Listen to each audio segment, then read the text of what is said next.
축복을 담는 그런 13번째 행복의 문을 여는 사랑, 이런 제목의 말씀입니다. 사랑은 행복의 문을 열어줍니다. 사랑하며 살아가게 되기를 주님의 이름으로 축복합니다. 며칠 전에 터키에 지진이 일어났죠. 너무나 많은 분들이 희생을 당했어요. 지금도 건물더미 속에서 깔려있는 분들이 많게는 20만 명 정도를 추산한다고 그래요. 정말 끔찍한 일이죠. 우리가 그분들을 위해서 기도해야 될 줄로 믿습니다. 다음 주 금요일에는 금요 성령 집회 때 터키를 위해서 우리가 헌금을 좀 하겠어요. 준비해 오셔서 그분들을 좀 돕는 헌금을 해서 우리 교회에서 좀 보내야 되겠다, 이런 생각을 제가 했습니다. 할렐루야. 다음 주에 오실 때 이분들을 위한 헌금을 할 테니까 꼭 준비해 오셔서 같이 그분들의 아픔에 동참하고 또 우리가 기도로 동참해서 이 트리키에 고통받는 그분들에게 조금이나마 위로가 되면 얼마나 좋겠습니까? 이 트리키라고 하는 나라는 참 이상한 나라예요. 우리나라 6.25 때 그분들이 군대를 보내가지고 많은 터키 군인들이 피를 흘렸어요. 많이 죽어갔습니다. 그렇게 일방적으로 우리에게 군인을 보내고 우리를 도왔는데, 이 사람들은 자기들이 피를 흘린 나라이기 때문에 우리나라를 형제의 나라라고 이야기를 합니다. 그리고 대한민국을 엄청나게 좋아해요. 이 터키 사람들이. 비록 그분들이 이슬람권 아래서 고통을 받고 있지만 한국을 너무너무 좋아해서 한국 사람들 터키 가면 아주 잘해줍니다. 한국을 그 정도로 형제의 나라라 해서 좋아하죠. 하여튼 하나님께서 그곳에 은혜를 내려주셔서 또 혹시라도 건물더미에 깔려 살아있는 분들 다 구출하게 만들어 주실 줄로 믿습니다. 사랑은 행복의 문을 열어주는 열쇠입니다. 사랑이라고 하는 것은 엄청난 능력이 있어요. 사랑은 축복을 끌어다 주고요, 행복을 끌어다 줍니다. 오늘 우리가 읽은 빌립보서 말씀을 보면 바울은 특별히 빌립보 교회를 정말로 아끼고 사랑하고 소중히 여겼다는 것을 알 수 있어요. 내가 그리스도의 심장으로 너희 무리를 얼마나 사모하는지 하나님이 내 증인이시다, 이렇게 8절에서 말씀하고 있어요. 하나님의 심장으로, 그리스도의 심장으로 이 빌립보 교인들을 바울이 그렇게 사랑하고 빌립보 교회를 소중하게 여겼다라는 것이죠. 그렇게 된 배경은 정말 바울이 어려운 여건 속에서 빌립보 교회를 세우게 되거든요. 2차 선교여행 때 바울이 소아시아 지역에 가서 복음을 전했는데 아무리 복음을 전해도 길이 열려지지 않는 거예요. 기도를 해도 답답하고 길이 열려지지 않아요. 그래서 하나님 앞에 이제 다시 작정을 하고 전도의 문을 열어달라고 기도를 하게 됩니다. 그때 환상 가운데 마게도냐 사람 한 사람이 나타나서 손짓을 하면서 와서 우리를 도우라, 와서 우리를 도우라 그래요. 바울은 바로 그것이 하나님의 응답임을 믿고 바로 배를 타고 마게도냐 지역 첫 성인 빌립보로 가게 됩니다. 그 빌립보에서 바울은 복음을 전하는데 빌립보에는 유대인의 회당이 없었어요. 그래서 회당이 있어야 그곳에 들어가서 안식일을 지키고 안식일날 예배도 드리고 그러는데 회당이 없어가지고 빌립보 강가로 나가게 되죠. 그 강가에서 안식일이 돼서 그 강가에서 하나님을 혼자서 예배하다가 그곳에서 경건한 유대 기부인들을 만나게 되는데 그때 만났던 여인이 루디아라고 하는 여인이에요.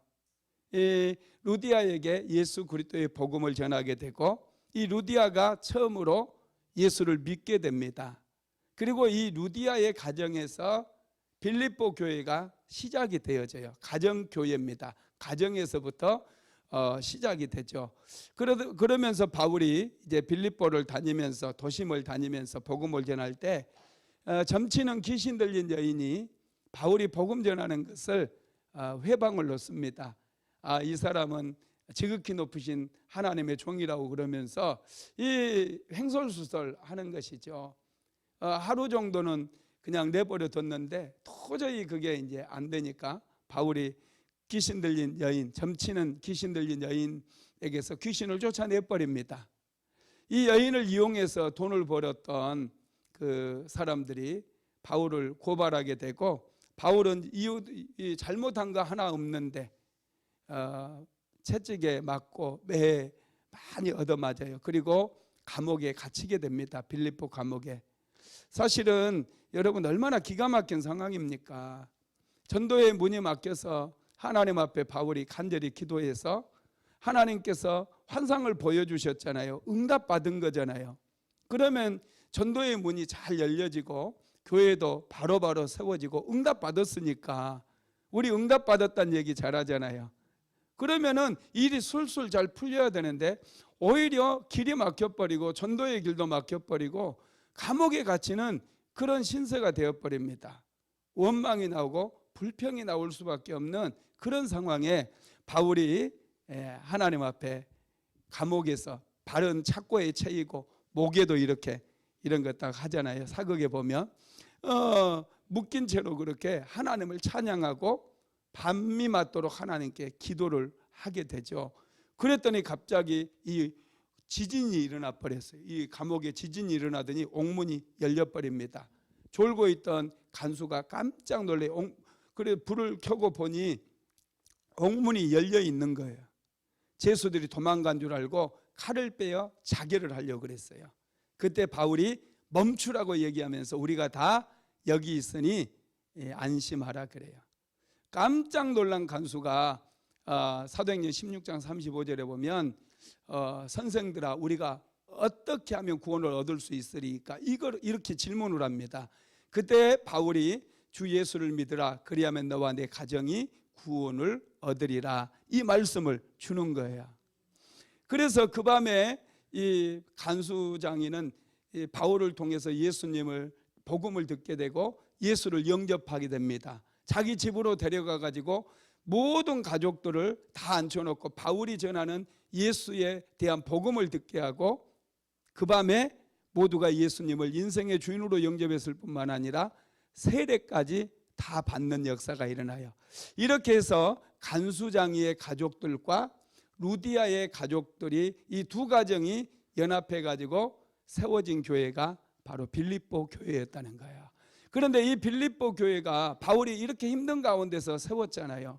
정말 힘든 가운데 채찍에 맞으면서도 하나님께 감사하고 찬양하는 그 가운데서 세워진 교회입니다. 바울은 그 길로 바로 빌립보를 떠나서 또 데살로니가로 가게 되거든요. 그렇게 해서 세워진 교회는 점점 부흥해 가지고 성도들도 굉장히 많아져요.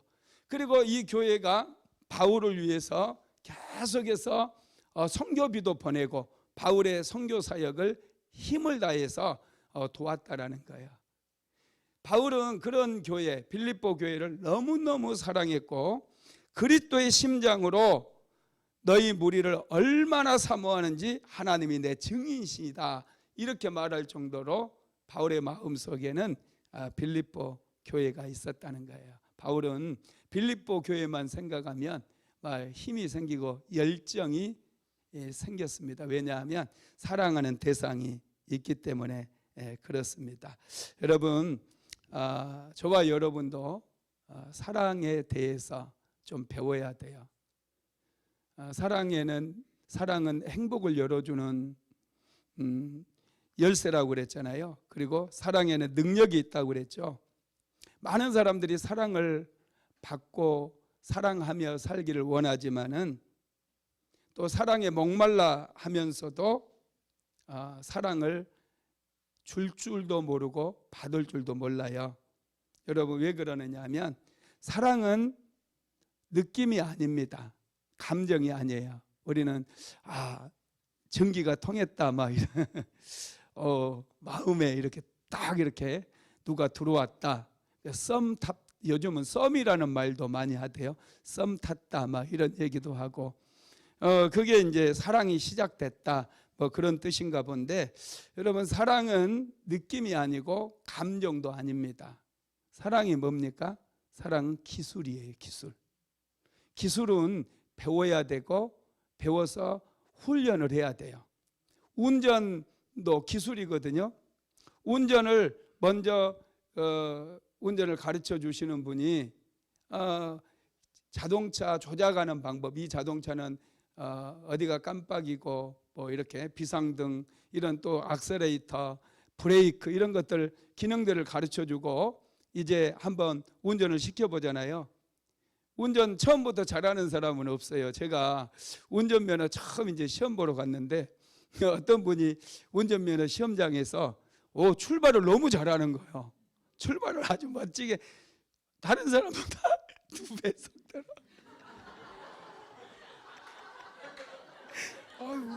아유, 웃음이 나버리네. 2배 속도로 가는 거예요. 그래서 와, 저분 운전 되게 잘하는데 그랬더니 커브를 돌지도 못하고 박아버려요.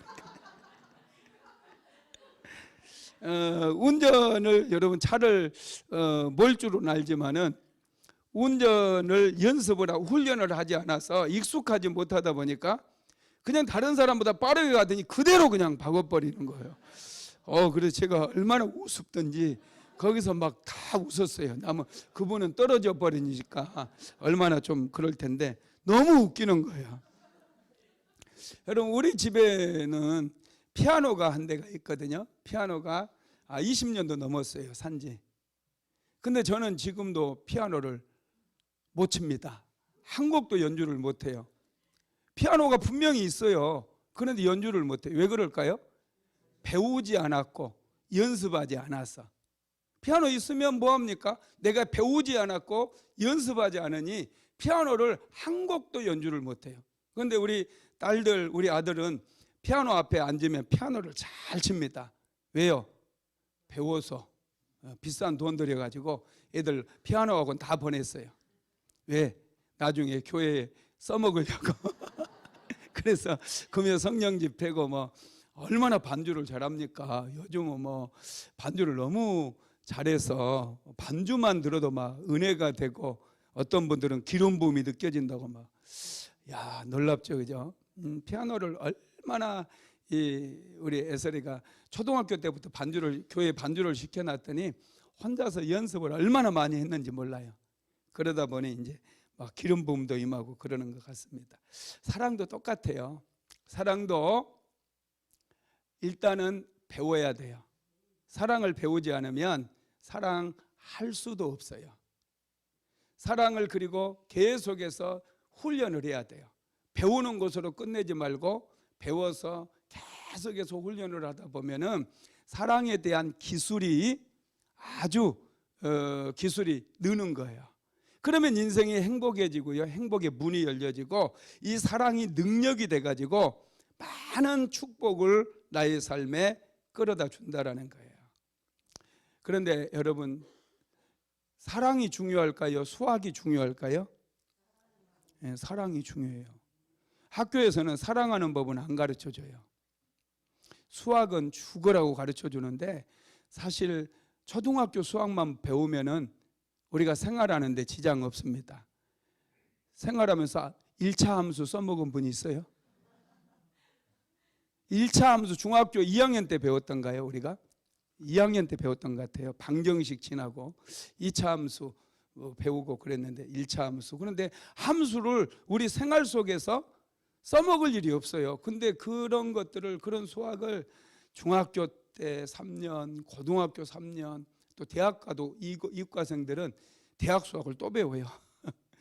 이 얼마나 참 별로 효과도 없는 것, 좋지도 않는 수학을 우리가 배우느라고 참 고생을 많이 했어요. 근데 진짜 중요한 것을 놓치고 그런 것들은 학교에서 가르쳐 주지 않는데 그게 여러분 사랑하는 법입니다.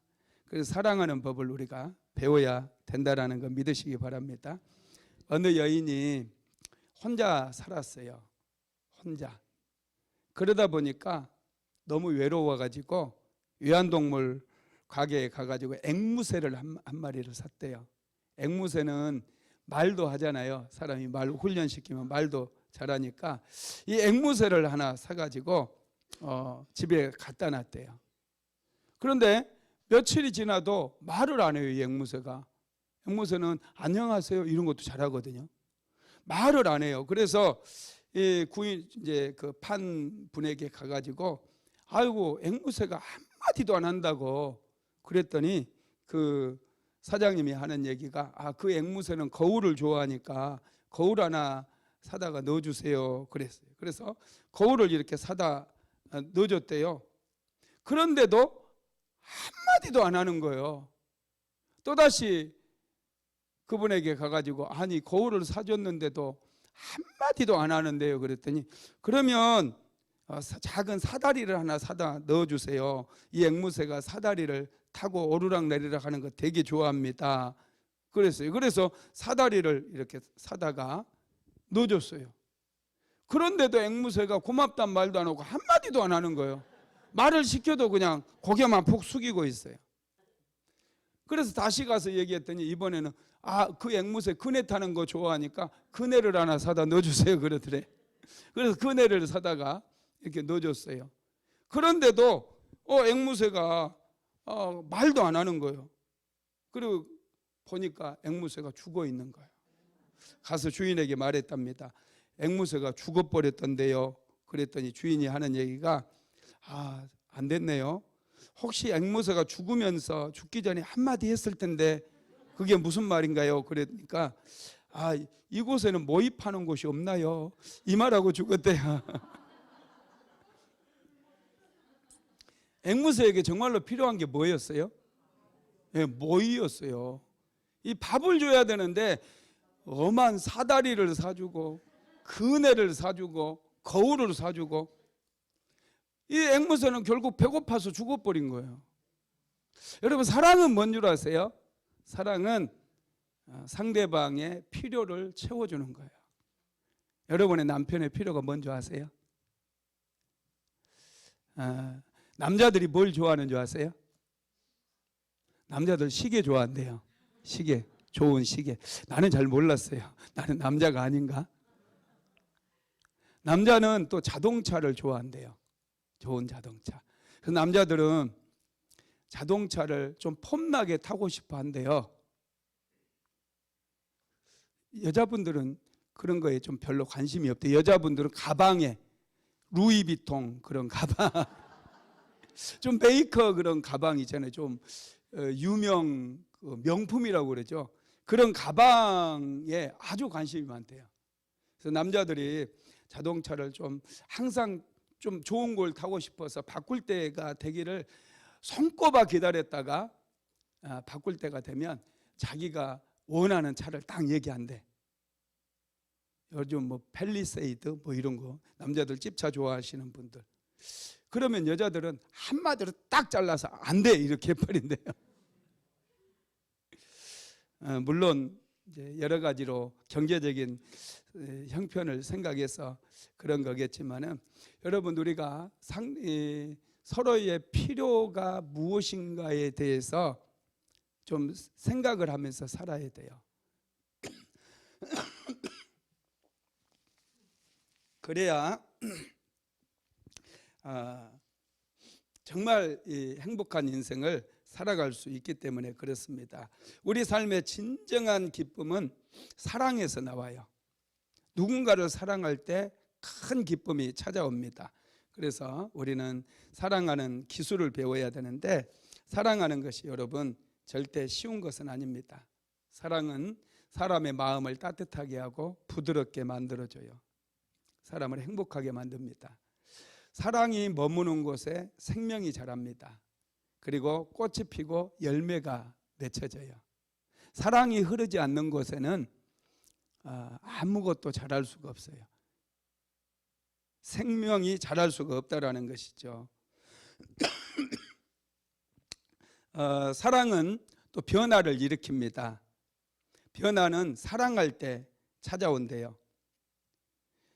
사람을 얻는 것도, 관계가 회복되는 것도, 여러분 용서받은 것도 사랑할 때 이루어집니다. 저는 그 사랑에 대해서 이야기할 때 꼭 미녀와 야수 이야기를 해줘요. 사랑은 야수를 아름다운 왕자로 바꿔버리는 능력이 있거든요. 사랑은 아무리 야수 같은 사람도 아주 멋있는 왕자로 바꿀 수 있다는 거예요. 미녀와 야수 여러분 이야기 잘 아시죠? 전에 디즈니에서 영화로 만들었는데, 만화 영화로 야수가 된 왕자가 폐허가 된 궁궐에서 외롭게 살고 있었잖아요. 이 왕자는 저주를 받았어요. 마녀의 저주를 받아가지고 20살이 될 때까지 진정한 사랑을 찾지 못하면 평생 야수로 살아야 된다는 거예요. 그런데 얼마 뒤에 이제 왕자에게 진정한 사랑을 할 수 있는 기회가 찾아옵니다. 왕궁에 아름다운 미녀 벨을 사로잡아 왔어요. 그런데 그 미녀 벨이 왕자를 향한, 이 야수를 향한 사랑이 움트기 시작했기 때문에 야수로 변해버린 왕자는 벨과의 사랑을 기대하면서 정말 벨을 친절하게 배려해주고 온갖 친절을 다 베풀어 줍니다. 어느 날 벨이 그 폐허가 된 성에 머물면서 벨이 자신의 아버지가 보고 싶다고 흐느껴요. 그러니까 야수가 자기 성에 있는 마법의 거울로 미녀 벨의 아버지가 어떻게 지내고 있는지를 보여줍니다. 요즘은 영상통화로 우리는 다 하죠. 영상통화. 그것 보고 요즘 휴대폰 영상통화 5G 이런 거 만들지 않았나 싶은데, 하여튼 그걸 보고 벨이 아버지에게 돌아가겠다고 얘기해요. 나를 좀 보내달라고. 제발 나를 좀 보내달라고. 아버지가 깊은 슬픔에 빠져서 우울한 그런 나날을 보내고 있었기 때문에 이때 이제 야수가 엄청난 고민을 합니다. 만약에 벨을 보내줘 버리면 자기는 영영 야수로 살아야 되잖아요. 만약에 벨을 묶어둔다면은 벨이 끊임없이 고통 속에 살아가야 된다라는 것을 알기 때문에 붙잡아둘 수도 없고 보낼 수도 없고, 그런 고민을 하다가 결국 야수가 정말 큰 결단을 내립니다. 엄청난 아픔을 느끼면서 벨을 아버지에게 보내줘요. 보내는 그 시간에 이제 그 궁궐에는 그 궁궐에 살던 신하들, 뭐 청소하는 사람들, 이런 분들이 전부 찻잔이나 막 이런 걸로, 촛대나 이런 걸로, 빗자루나 이런 걸로 다 변해 있었잖아요. 저주를 받아서. 이 사람들은 벨이 정말 그 왕자를, 야수를 사랑해서 자기들이 저주가 풀릴 것을 기대를 하고 있어요. 기다리고 있습니다. 그런데 이제 벨이 떠나버렸잖아요. 벨을 보내고 야수가 이 사람들 앞에 딱 들어서니까, 왕자님 어떻게 됐습니까? 나는 벨을 집으로 돌아가도록 허락했다. 아니 도대체 왜 그러셨습니까? 내가 그녀를 사랑하기 때문이다 그래요. 그러고 나서 이제 벨이 떠나고 나서 동네 사람들이 이 성에 쳐들어와 가지고 막 불을 지르고 그러는 바람에 야수가 죽어가 되거든요. 집에 돌아가서 아버지를 만난 이 벨이 마법의 거울로 야수를 이렇게 한번 보고 있는데 야수가 죽어가고 있는 거예요. 그때 말을 타고 벨이 막 달려오잖아요. 그리고 성에 도착했을 때는 야수는 이미 죽어버렸어요. 이미 숨이 끊어져 버렸습니다. 이 야수를 끌어안고 벨이 뒤늦게 사랑을 고백을 해요. 사랑을 고백을 합니다. 사랑을 고백하자마자 여러분은 죽었던 그 야수가요 왕자로 바뀌면서 살아나더라고요. 참 놀랍죠. 저주를, 우리가 사랑이 없는 것은 저주 받은 것과 똑같아요. 사랑이 없는 것은 가시와 엉겅퀴마 이런 것들만 돋아 있어서 서로 보기만 하면 막 쪼고 찌르고 고통스럽게 만듭니다. 그런데 사랑이 있는 곳에는, 사랑이 흐르는 곳에는 생명이 살아나기 때문에 야수를 왕자로 변화시켜 버려요. 이거 우리가 절대로 잊어버리면 안 돼요. 누가 이 동화를 썼는지 참 정말 놀라운 통찰력이지 않습니까? 사랑이 있으면요, 야수도 왕자로 바뀐다는 거예요. 믿으시기 바랍니다. 예, 사랑은 어둡고 침울한 곳을 밝혀줍니다. 사랑이 있는 곳에 생명이 자라게 되고 행복이 자라게 되고 꽃이 피게 되는 것이죠. 그래서 여러분, 이 사랑에 대해서 우리는 좀 많이 배우고 또 사랑을 연습을 많이 해야 돼요. 그래야 정말 행복하게 인생을 살아갈 수 있습니다. 헨리 드러몬드가 세상에서 가장 귀한 것이라고 하는 그런 책에서 이런 말을 했어요. 한번 띄워줘 볼래요? 같이 한번 읽어볼까요? 왜 당신은 내일도 살기를 원하십니까? 그 이유는 누군가 당신을 사랑하는 사람이 있으며 당신도 내일 같이 있기를 원하는 사람이 있고 내일 사랑을 베풀 사람이 있기 때문입니다. 사람은 아무도 사랑할 상대가 없을 때 자살하는 것입니다. 그에게 친구가 있고 그를 사랑해주는 사람이 있으며 그가 사랑할 사람이 있으면 그는 사랑할 것입니다. 왜냐하면 사는 것은 곧 사랑하는 것이기 때문입니다. 심지어 개를 사랑하는 만큼의 사랑만 있어도 그는 생명을 부지할 것입니다. 이 마지막 문장이 많이 마음을 울리더라고요. 개를 사랑하는 만큼의 사랑만 있어도 그는 생명을 부지한다는, 자살하지 않는다는 거예요.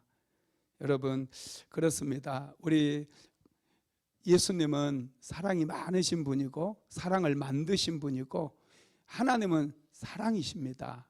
우리가 사랑의 하나님을 믿으면서 우리 안에 사랑이 없다면 이건 정말 심각한 문제입니다. 그래서 우리는 사랑을 배워야 돼요. 사랑을 배우고 사랑을 실천을 해야 된다는 것입니다. 여러분, 사람은 사랑을 잃을까 봐 늘 두려워하는 존재입니다. 사랑에 대한 욕심도 끝이 없어요.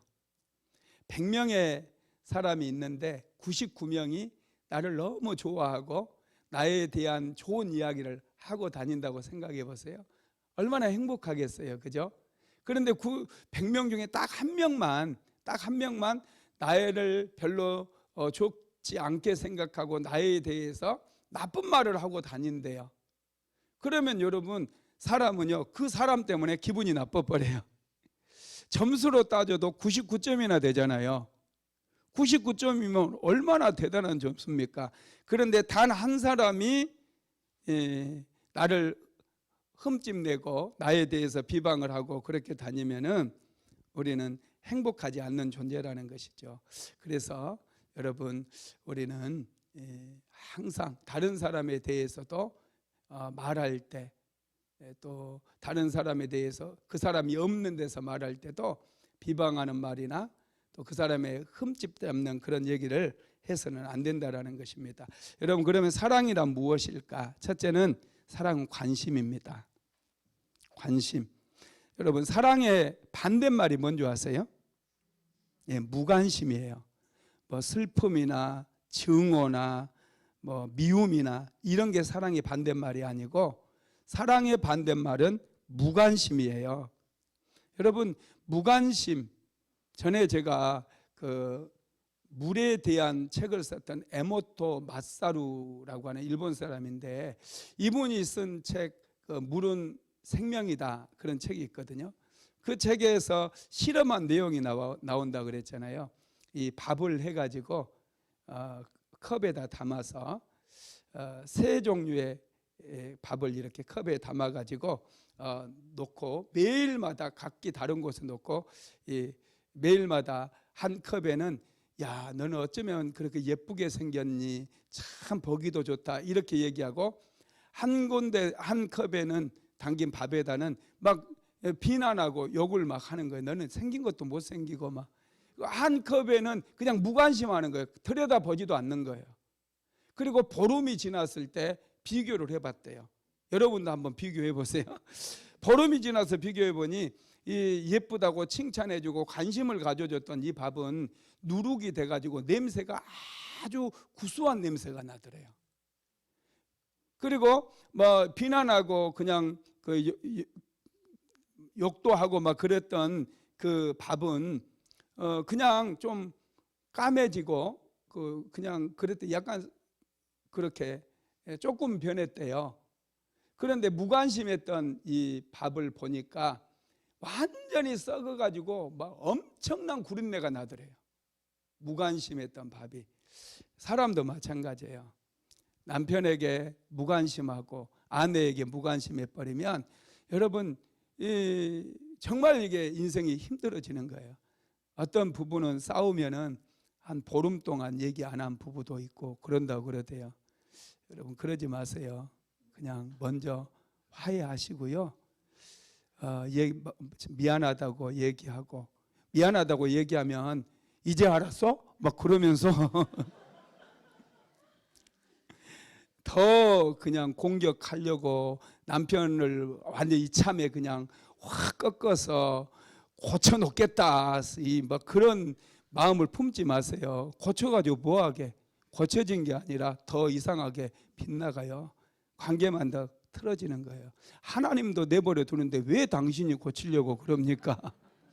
여러분, 사람은 내가 고치려고 해서 고쳐지는 게 아니에요. 사랑하면 변해요. 사랑하면 변화가 일어나요. 그런데 자꾸 미워하고 무관심하고 그러면은 점점 변질됩니다. 더 안 좋은 쪽으로 변질돼 버린다는 거예요. 여러분, 사랑은 관심이 있고요. 관심이라고 하는 게 뭐냐 하면 마음이 머무는 것이에요. 내 마음에 내 아내가 있다. 그러면 이건 사랑인 거예요. 우리 중학교 친구 지난번에 왔던 김호곤 목사 아시죠? 사모님이 작년에 이제 한 1년 돼가네요. 갑자기 뇌출혈이 와서 소천을 했어요. 주변에 있는 자꾸 교회 성도들이 사람 좀 만나라고, 사모가 필요하다고 자꾸 그렇다는 얘기를 하더라고요. 그래서 나는 그렇게 얘기했어요. 야, 오거나 그냥 혼자 살아. 혼자 살아. 아유, 왜 너는 사모랑 별로 관계가 별로 안 좋냐 이렇게 물어보더라고요. 아니 그게 아니고 이거 얼마나 힘들겠니. 맞춰서 또 새로 맞춰가지고 이렇게 산다는 게 얼마나 힘들겠어. 나 같으면은 혼자 산다. 그게 편하고 좋다. 내가 그랬어요. 그러면서 내가 그런 얘기를 했어요. 사모가 내 안에 있다.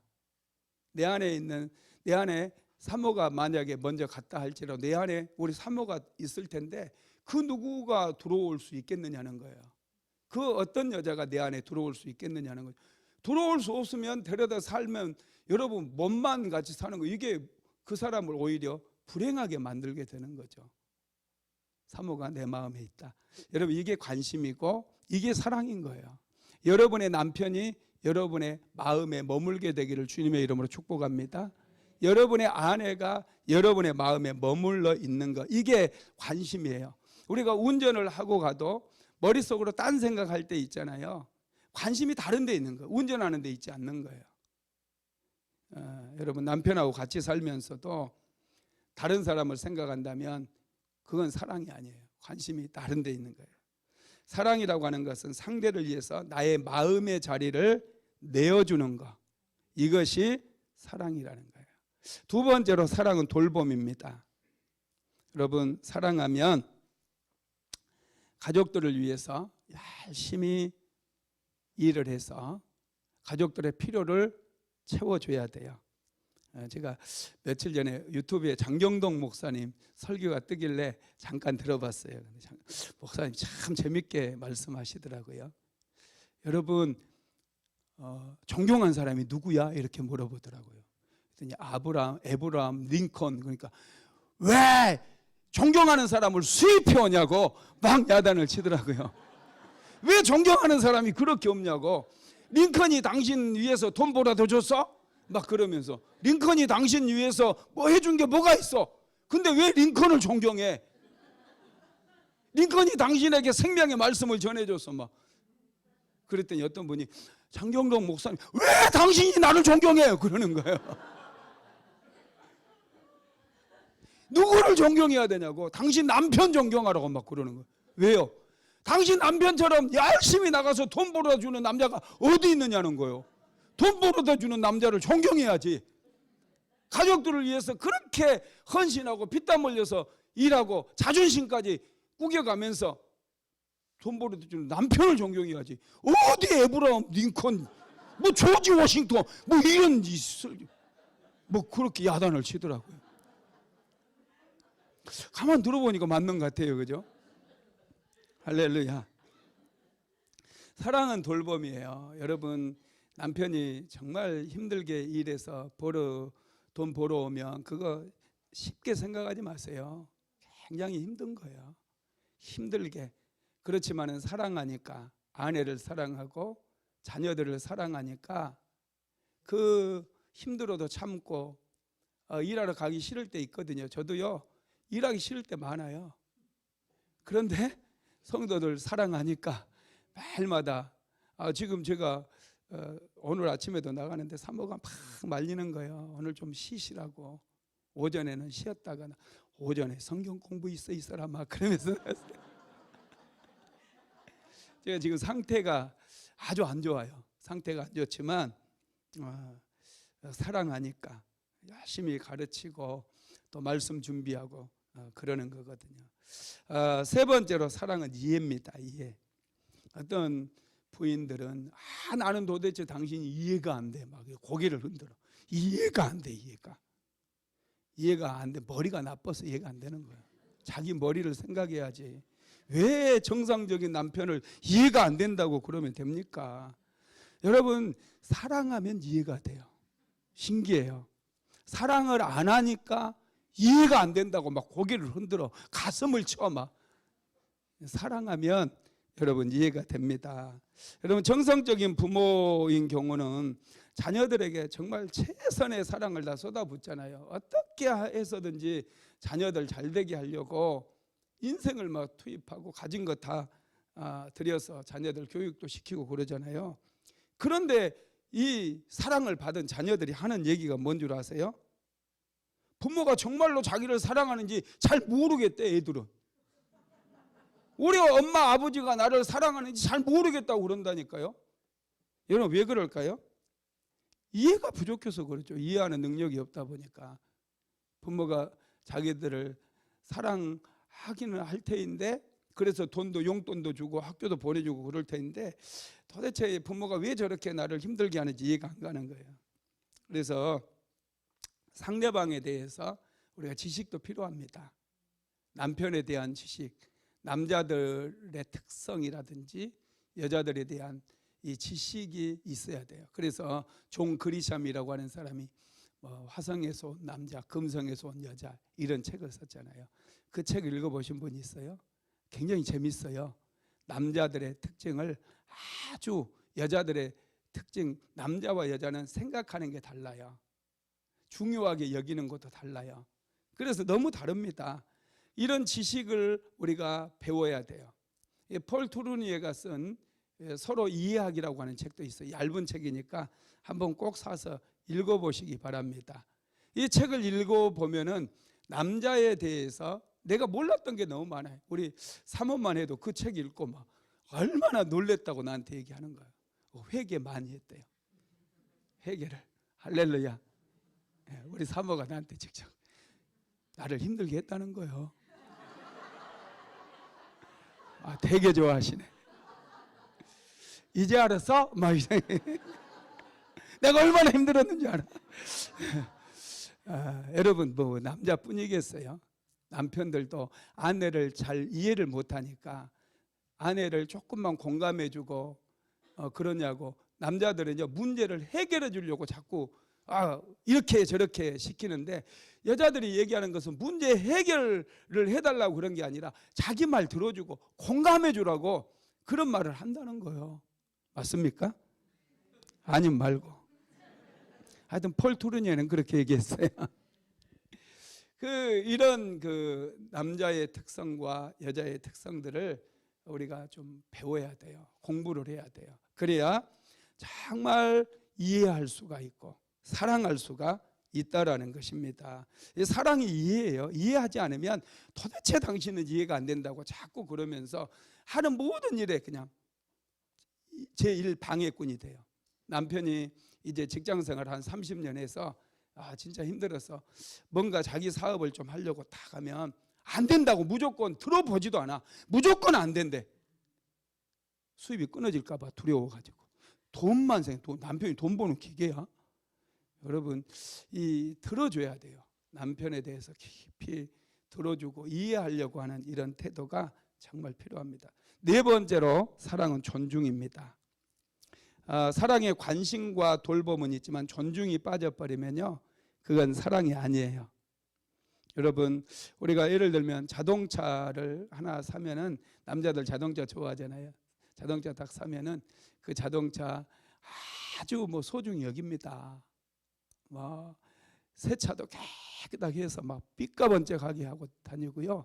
맨날 이 세차장 가서 옛날에는 더 했어. 요즘은 이제 많이 안 그러는 자기 집 앞에 탁 차 세워놓고 이 호수 딱 빼가지고 물 쫙 뿌리면서 다 봐라 이 동네 사람들 다 봐라 그러면서 나 새 차 샀다 이러면서 여기 이렇게 뿌리고 그랬거든요. 그런데 자동차를 그렇게 소중히 여기서 엔진 오일도 갈아주고 또 수시로 세차도 해주고 그러지만 자동차를 존중하는 사람은 없잖아요. 그죠? 자동차를 존중하는 사람은 없어요. 왜냐하면 자동차는 인격이 아니기 때문에 그렇습니다. 존중은요 여러분 인격체를 나보다 더 소중히 여겨주는 것이죠. 있는 그대로 받아주고 높여주는 자세가 존중인 거예요. 그래서 여러분 남편을 존중하고 아내를 존중하게 되면요 행복의 문이 열려져요. 절대 잊어버리지 마세요. 존중이 정말 중요해요. 싸울 때도 부부싸움을 혹시 하게 되더라도 정말 존중하는 마음을 가지고 상대방을 존중하는 그 마음으로 부부싸움을 하게 되면 크게 다투지 않습니다. 마음에 상처 주지 않아요. 존중하는 마음이 사라져버리면 그냥 저 상대방의 마음을 갈기갈기 찢으려고 그래요. 마음 찢어가지고 뭐 할 겁니까? 나중에 그대로 돌아옵니다. 여러분 존중이 사랑이에요. 사랑은 그래서 관심을 가져주는 것, 그 다음에 돌봐주는 것, 그 다음에 이해해주는 것, 그 다음에 존중해주는 것. 그러면 우리가 어떻게 사랑하며 살 수 있을까? 이게 중요하죠. 사랑할 때 방해물들이 많아요. 방해물들이. 여러분 원수와 왼수의 차이점 아세요? 원수는 같이 살지 않아도 되는 미운 사람. 원수는 그렇죠. 북한에 있어요.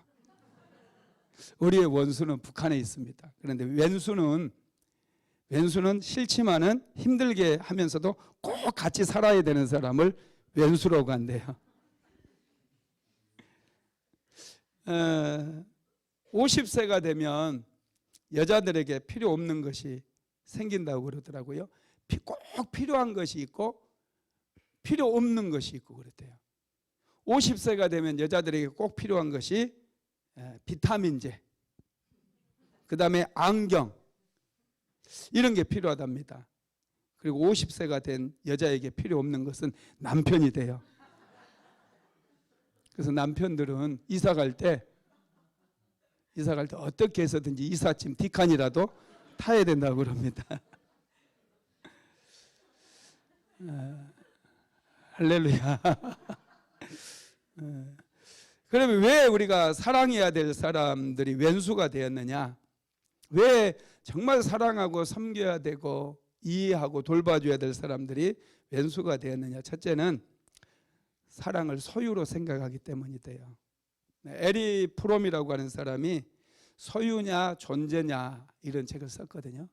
사랑의 기술이라고 하는 책도 썼는데 소유나 존재냐 이런 책을 썼는데 이 책에서 에리 프롬은 사람에게는 두 가지의 생활 양식이 있대요. 첫째가 소유 양식이고 두 번째가 존재 양식이랍니다. 존재 양식은 소유하지 않아도 존재하는 것 자체로 만족하고 기뻐하는 것을 얘기해요.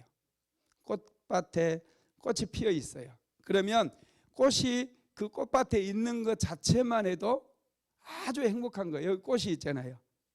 여기 꽃꽂이가 있음으로 인해서 너무 행복한 거예요.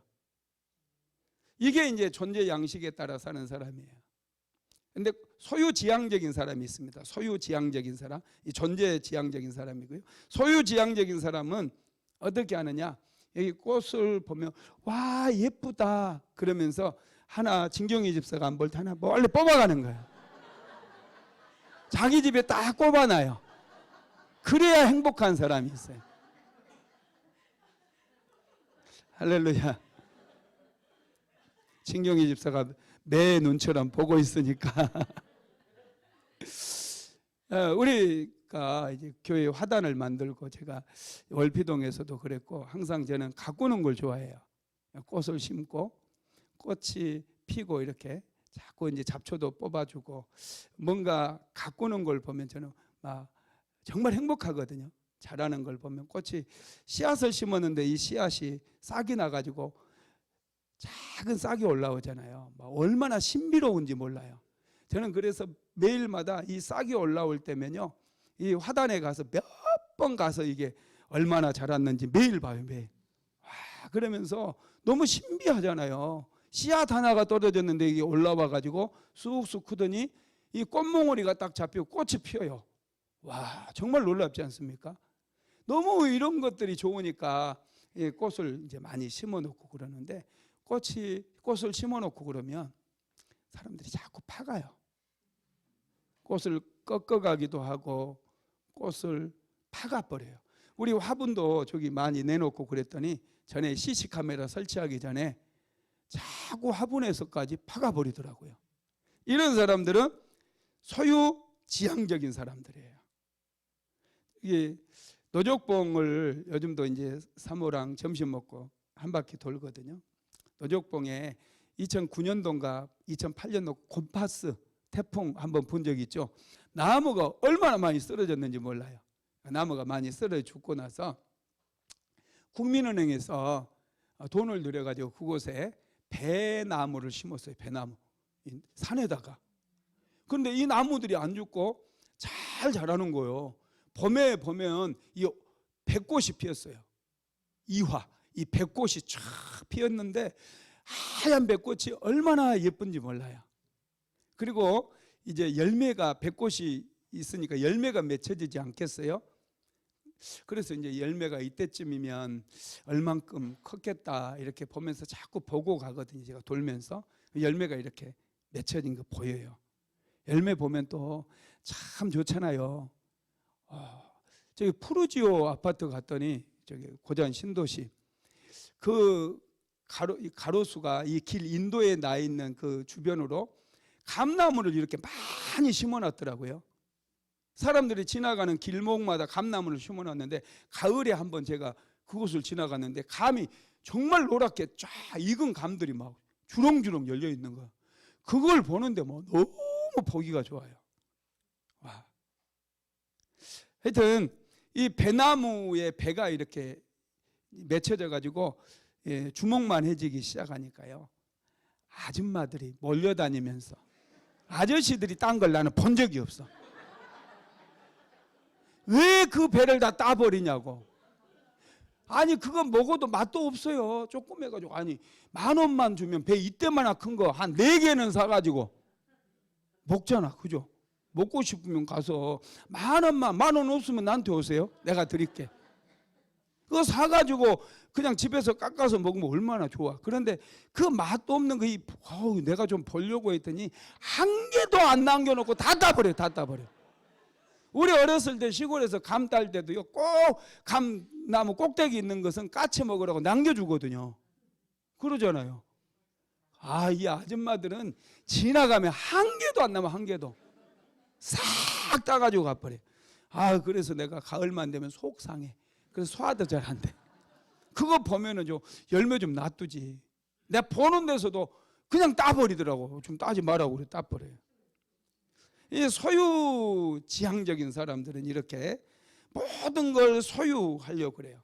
이 소유지향적인 사람들은요, 어떻게 사느냐.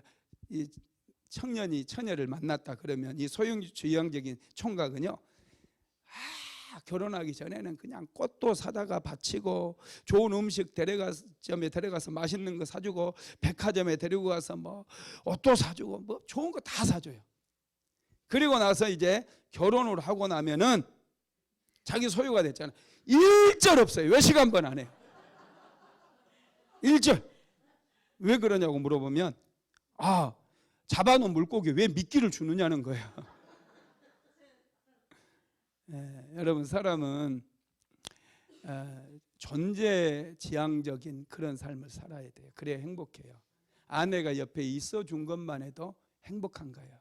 남편이 연봉이 좀 작아도요, 내 옆에 있어주는 것만 해도 굉장히 감사한 거고 그게 은혜고 축복이에요. 할렐루야. 믿으시기 바랍니다. 남편을 일찍 떠나보낸 분들 제가 보면 참 힘들어 보이더라고요. 우리 김옥원 목사도 제가 옆에서 보니까 외롭고 쓸쓸해 보여요. 우리 사모를 보면 내가 얼마나 감사한지. 정말 감사해. 옆에 있어만 줘도 너무너무 감사하고 행복해지는 거예요. 여러분, 사랑은 소유로 생각하면 안 돼요. 자녀들도 있어주는 게 감사한 거예요. 그냥 내가 소유로 생각하고 너는 내가 하라는 대로만 해, 엄마가 하라는 대로만 해, 그러면 너는 잘 돼. 여러분, 이렇게 하는 게 아니에요.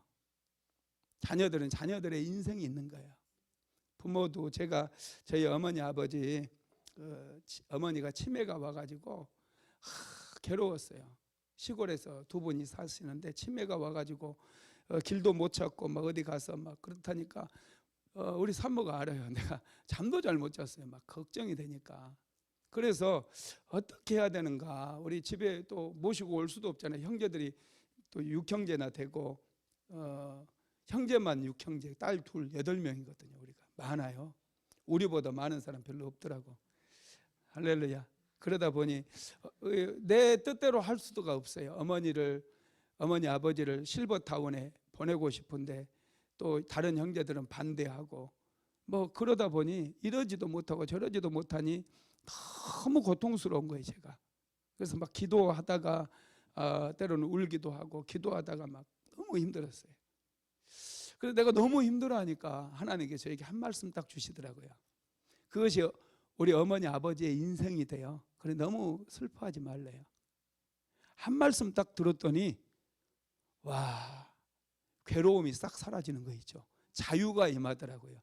하나님의 말씀은 참 놀라워요. 그래서 내가 어떻게 해드리지 않아도 저분들이 저렇게 산다 할지라도 저것이 저분들의 인생이며 하나님께서 저분들의 인생도 책임져 주시겠구나 이런 생각을 했어요. 물론 나중에 심해져 가지고 이제 형님이 모시고 와서 집에도 모셨다가 또 요양병원에 이렇게 모시게 됐는데요.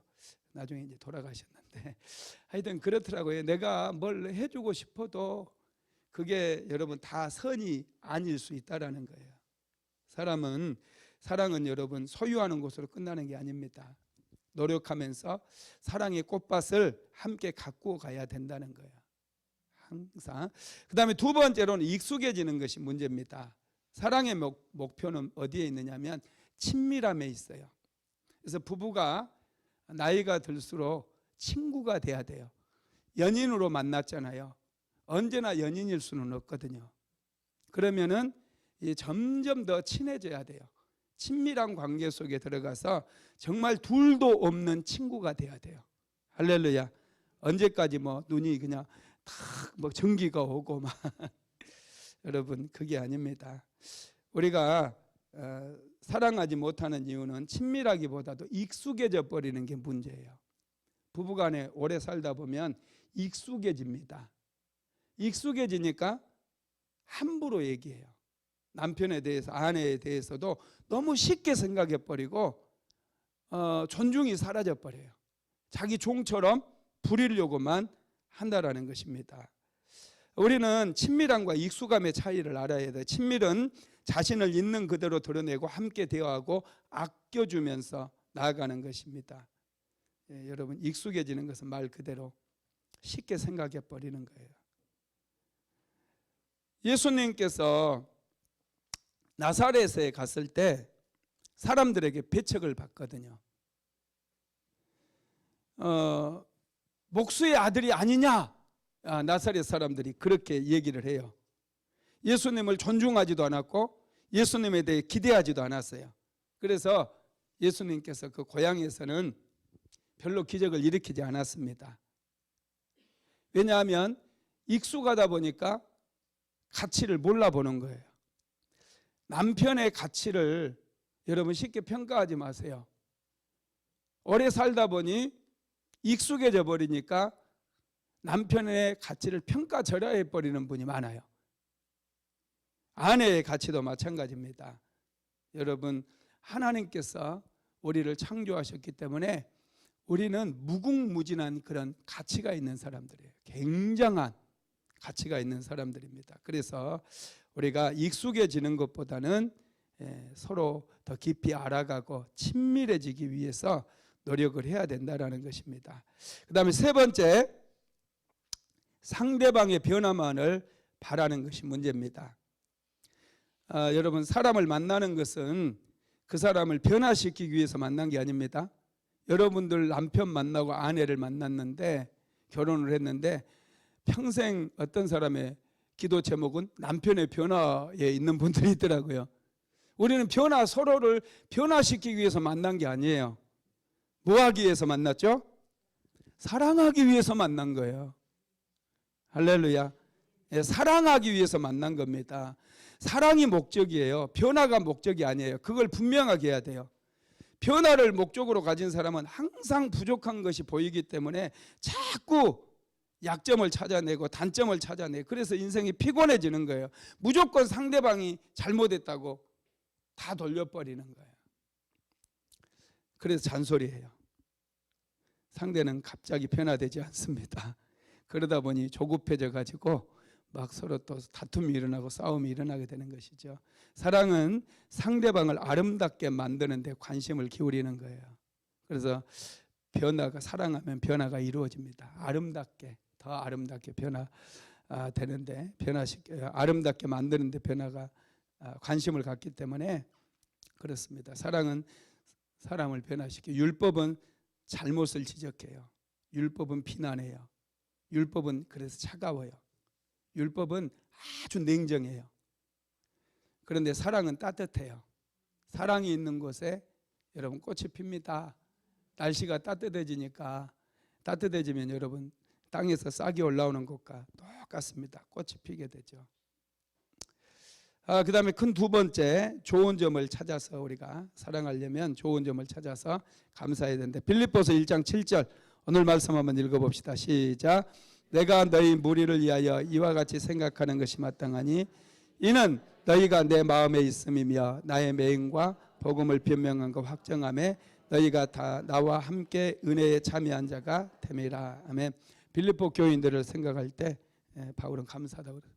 10시 반인가요? 주여, 언제 시간이 이렇게 많이 갔어요? 말씀 여기서 마치겠습니다. 하여튼 사랑은 여러분, 사랑하면 사람이 변화된다라는 거, 내가 변화시키려고 하면 변화가 아예 일어나지 않는다라는 거 기억하시기 바랍니다.